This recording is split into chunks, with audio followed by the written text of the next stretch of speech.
Good morning, everyone.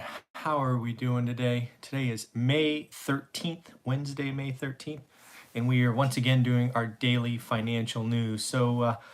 Pretty interesting stuff going on today. I have been tracking the markets. I was just trying to think of the first Fed chair, and I'm drawing a blank on his name at the moment, which I apologize for. Bernanke. Bernanke was really the first Fed chair that really was meaningful in my investing life. And all the Fed chairs since then have seemed kind of, I don't know, ho-hum, measured, all of that stuff. Jerome Powell gave a talk today, who's the current Fed chair. And for the first time, I was scared. I was scared listening to him talk about what could potentially be down the line. And again, some more stark numbers that really shows the impact of where we are to date. Apparently 40% of families, good morning, 40% of families who made 40K or less in February, someone in their family lost a job in March or April. And that just goes to talk to the bottom of our work pyramid or whatnot, retail, restaurants, all of that. The longer this goes on, the less and less likely I'm feeling good about some or majority of those jobs coming back. I'm seeing more and more restaurants give up, gyms give up. These small and medium businesses that really make America go and do a large part of our employment across this country. So Jerome Powell scared me. It also was very clear that he is willing to do whatever it takes, except go negative. He was pretty clear he is not going negative rates, which I agree with. It's a bridge too far, if you will. All you have to do is look at Japan, their debt 250% of GDP. Europe just can't get out of its own way. So the Fed is trying some interesting tools. The one that kind of caught my attention today is Main Street lending. This was first talked about a couple of weeks ago. It's supposed to be up and running in a couple of weeks. There was one little twist to Main Street lending that I caught today that I didn't catch before. He was very clear that this is only going to be for businesses who don't have access to public markets. I think they've learned their lesson with some PPP recipients and the like, and they want to tweak programs so they can get closer to true Main Street small businesses who don't have access to the public markets, which I think was a subtle but very important twist. So it'll be interesting to see what that Main Street lending program looks like. He did talk about it being an unusual policy tool. It needs Treasury Secretary's support, and they will be happy to put that tool away when appropriate. But again, these are unusual times. He is rightly, he's concerned. I'm scared. But again, we're going to get after this together. Next up, what else? Mortgage apps. Some good news. Mortgage apps for the fourth week in a row, they were up. And these are apps to purchase. So if you've been following this channel, one of the things I've been trying to figure out is, okay, when states or cities kind of open up, who's going to come back first? Are sellers going to go, hey, or I've held these listings or my house for 8 weeks and I want it gone? Or are buyers going to go, hey, I want to take advantage of low interest rates?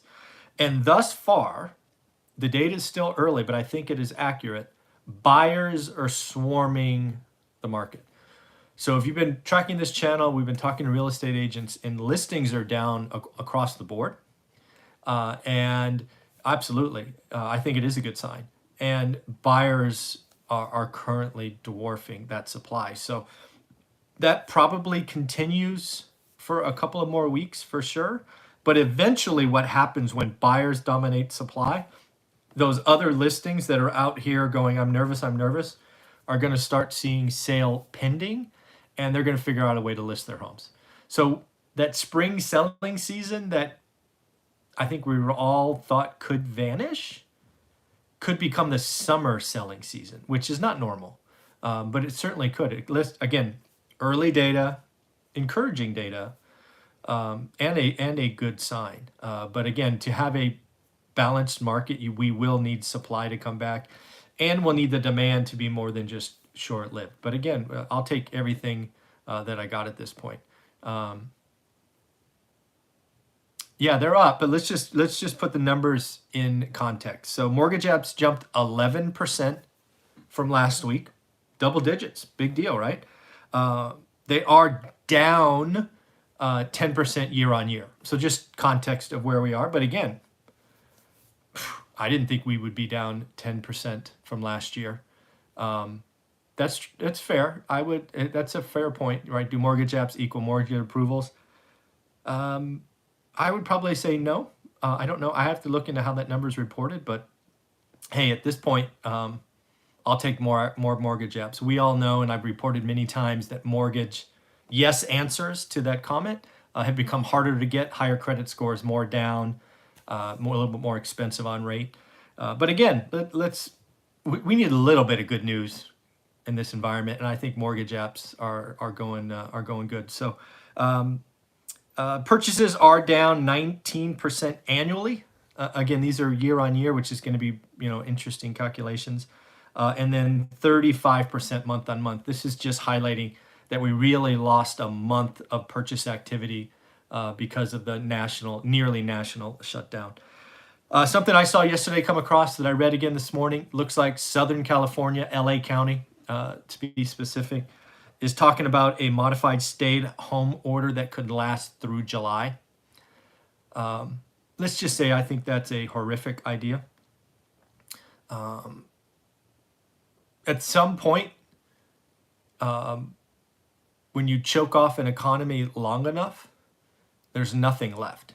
Now, we need to be smart. I mean, we have bought, 8-10 weeks already? We should have been creating testing plans and safety plans and how do we protect the most at risk.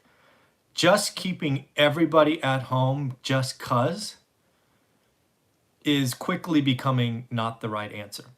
And if this thing goes on through May and June, I'm going to start talking about Sweden left and right because,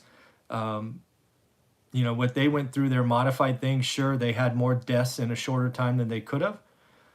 But I'm going to be guessing that Sweden looks pretty good in June and July, while LA County is still on a modified stay-at-home order. California, in my opinion, frankly, did a great job. They were early. I'll give them plenty of credit. But at some point, they're going to choke off so much of this economy that California will not be California anymore, and people will just continue to leave. I didn't see that. Sorry.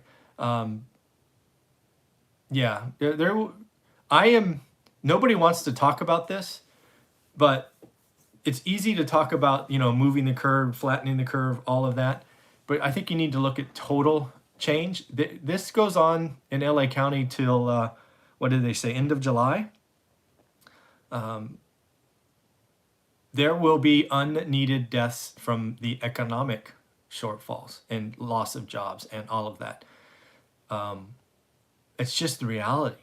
And at some point, this is an event that we never expect, nobody's fault, all that stuff that we hear. But currency is called currency for a reason, because it needs to move. And right now, it's not moving, and we're letting termites eat at our foundation. And I was very disappointed to see what the folks down in LA were saying. But that's just me. I could be wrong. Hey, I'm only one guy's opinion. Again, there's talk about this trade war with China. Can we just drop that for now? I mean, I'm all about putting them in their place and all of that good stuff, but you don't go into a trade war when you're injured. You don't go into a trade war when you're significantly injured. It's not good for anyone. We don't. We should take all the exports we can at this point. So that's what I think. Amazon came out with a new tablet today. I haven't checked it out yet, but it's $90. Again, talk about Amazon just doing stuff so quickly. Good for them. Right? The stay-at-home economy, kind of what kicked off 8-10 weeks ago. I don't think this tablet was. Again, I could be wrong, but I don't think the tablet was going to be delivered if we were still running it hot and heavy like we were in January. I think they very quickly said, hey, what's going on? People are staying home. What could we do? And they released that $90 tablet. So again, just strong leadership. Read an article from Airbnb CEO talking about travel changing. And I think he's right. Yeah, exactly. Yeah, you got to. Yeah, you don't worry about punishing the arsonist when your house is on fire. You put out the fire first and then go after him. I totally agree with that. I'm going to steal that one. That was very good. So back to travel. I think. So if you know my story, I traveled 1,000,000 miles because of work, mostly because of work. And I hated it. I hated every air mile. I'm a horrible flyer, but I did it because that's how I got paid. Now, what I'm looking at this now with this stay-at-home economy, Zoom economy, all of that is I'm wondering how much of that travel would have gone away if I could have done that.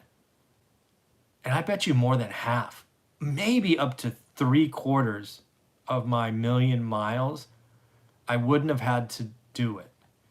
And that's interesting to me because that just means, I could have lived anywhere, right? I didn't have to stay close to the San Francisco airport. But it also means that airlines are in trouble, hotels are in trouble, conventions are in trouble. I mean, these are just long-term structural changes that will not only hurt the businesses, but hurt banks. That's one of the things I'm starting to think about, right? These big skyscrapers that hold office towers. Somebody owns a mortgage on that. And I'm not talking about me as an owner of the mortgage, because if I wanted to walk away, there's a bank that has that. There might be so much toxic commercial debt inside our banks that we're not talking about. That scares me a little bit. But back to Airbnb. So if the future of travel is less work, more fun, I wonder what that means. Also, this article talked about the digital nomad. Basically, you can live where you want and travel the world as long as you have a Wi-Fi connection and all of that. I think that is an interesting idea, right?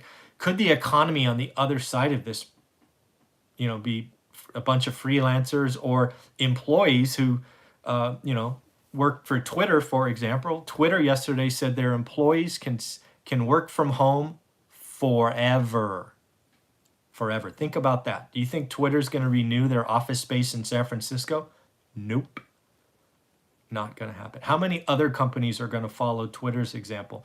And then if you're an employee of Twitter and you live in San Francisco today because you're close to the office and you don't have to come to the office forever, do you stay in San Francisco with this ridiculous pricing and people sleeping on the street? And no chance. I'm out. I'm going to go find a better place to live. So I just think there's a lot of structural changes and life decisions that will be made differently that will impact, frankly, New York and California, because there's a lot of employment concentration in these vertical office buildings that maybe are not warranted going forward. And that's just something to think about.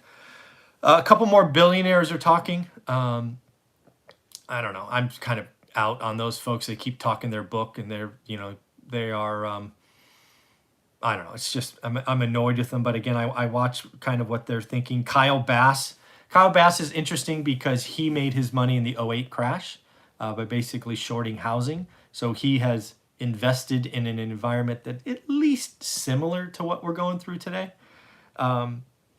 He's calling for GDP to be down 10% this year. That's the lowest number I've heard for the year. Certainly 40% for Q2, but I haven't heard anybody call double digits for the year. Just in context, so you can get the scale of this, in 2009, GDP fell 2.5%. So it's 4x in 2020. So that's going to be something we need to pay attention to. It certainly could happen, right? Because I'm tracking consumer behavior. It's really what I track all the time. If the consumer is scared and we start saving more and we take currency out of the economy, meaning we're not shopping, yeah, GDP could fall that much. The other thing is interesting is the EU has come out now and basically said that what they expect to happen is regionalized supply chains.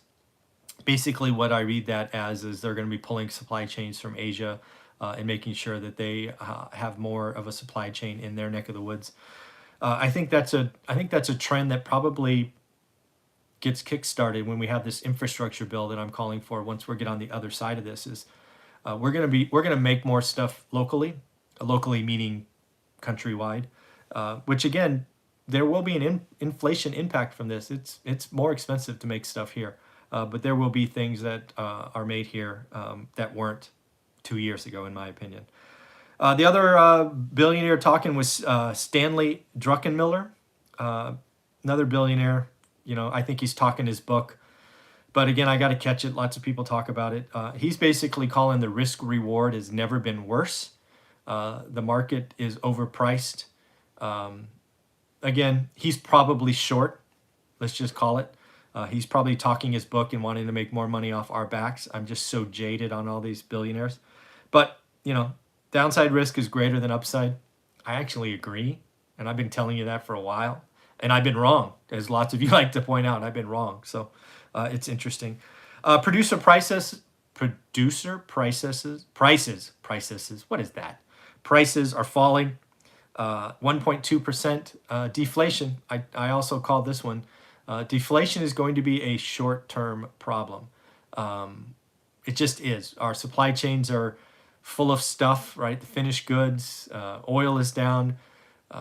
It's just deflation will be the problem for 2020. I do not think it's a long-term problem. In fact, inflation is far more of a long-term issue from this. But we will have short-term deflation, probably Q2, Q3, maybe into Q4. Less jaded on Elon Musk because he flipped his middle finger to California. Yeah, it'll be interesting to see if they come and arrest him. It's kind of local comedy. We'll see what happens. I thought this one was interesting. There's another investor of Warren Buffett, Berkshire Hathaway, the holding company, basically saying Warren Buffett is out of date. His performance has been terrible, and he's threatening to sell all his shares. First off, Warren Buffett doesn't care if you sell his shares. Go ahead. Be gone. I heard this a lot in the '08 crash because Warren Buffett was sitting on cash for a while. And then you know what? Eventually he made a deal with GE and Goldman Sachs, and he got double-digit interest rate and warrants, and he made billions of dollars. So, I don't know. Making fun of Buffett is, I mean, if there's ever been at least a stock market investor that should get that we should give a breath or heartbeat, it's him. Also, you got to remember, this stuff fell in kind of 6 weeks, right? So to think that he was going to be that quick to take action when he was still dealing with his plethora of companies is not understanding how many companies he owns, right? So it's just funny. I don't know if you saw this, but Uber looks to be making an offer for Grubhub, right? Uber Eats essentially making an offer for Grubhub. Two food delivery organizations would be a very dominant player. Again, I think these are things that are going to happen when there's, you know, lack of price discovery. Also, if you saw Amazon, we talked about this, I think on Monday, could potentially be buying AMC Entertainment. I've had some good comments on that one because I was kind of perplexed. There's basically two outcomes. The first one is what I talked about, is maybe they're looking to buy cheap real estate so they can raise it, meaning flatten it and build warehouses or distribution centers. Could be because AMC theaters are generally large. Yeah, well, Uber wants to hide future losses in buying a company. It's what WorldCom did, if you guys remember.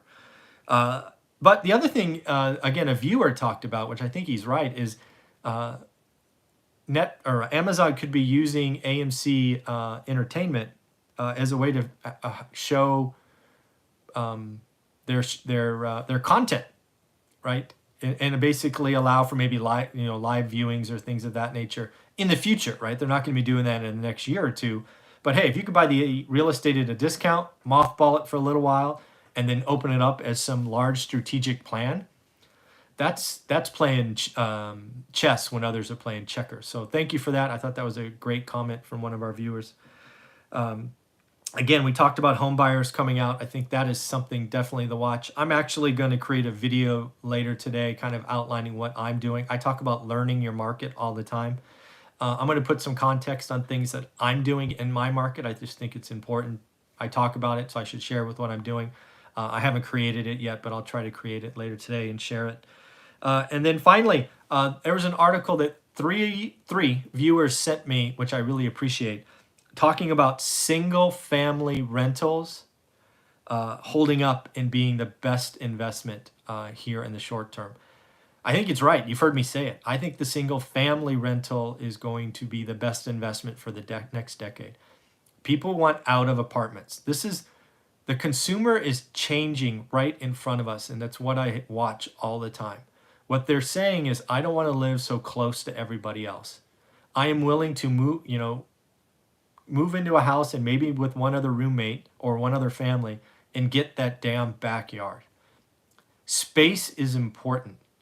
I really think single family rentals, especially if you can get in before rates rise, rates are going up. Mortgage rates will go up. The risk profile has changed. When we get on the other side of this, you will not see 3, 4, 5% interest rates. They will be at least 6%. And if you're an investor, they might be 7 or 8%. So if you can get a single family rental today with 30-year fixed rate debt with 20, 25% down, that cash flows, man, you're going to be in great shape. You're going to be in great shape. As for single family homes in Vegas, I actually did a video in Vegas. Was that yesterday? Day before, maybe? I don't remember. Man, I got some hate from Vegas realtors. Jesus Christ. Man, you think I would have peed in their Cheerios or something? God. I think single family homes in Vegas are in trouble.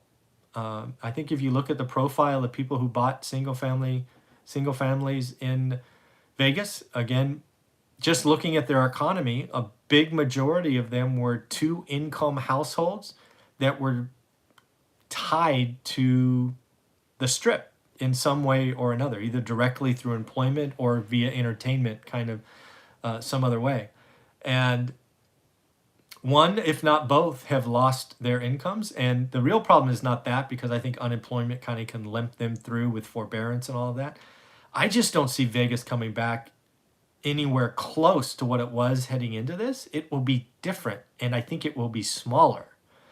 And if that's true, the likelihood of both individuals being employed again at the similar wage, I unfortunately think is unlikely. And if true, that means a single income earner probably can't pay the new mortgage. So I think Vegas is in trouble. I got hate from that Vegas video from Vegas brokers. I guess they didn't like what I had to say. So in the end, it is, I think it's in trouble, and probably a couple of years of trouble, because it's just not going to come back to be what it was. It will survive. I'm not calling Vegas gone. Vegas will survive. Vegas probably is better and stronger coming out of this because you have reduced supply. One of the things that I believe in Vegas will happen is the supply of casinos and all that stuff that got kind of tired and worn because everybody was doing 17 different flavors of blue. I think it'll be better and stronger, but it's got to crawl through glass to get there, in my opinion. So that's what I got for you today. A lot of fun, always interesting. Again, to me, the takeaways today is, damn, Jerome Powell scared the Jesus out of me. Home buyers are coming out of the woodwork, which is good, but early signs. And then the single family, I keep telling you, learn your market. Single family rentals, I really do believe when you look back in 2030 will be the best investment of the decade. All right, everybody, take care of yourself. Have a wonderful day.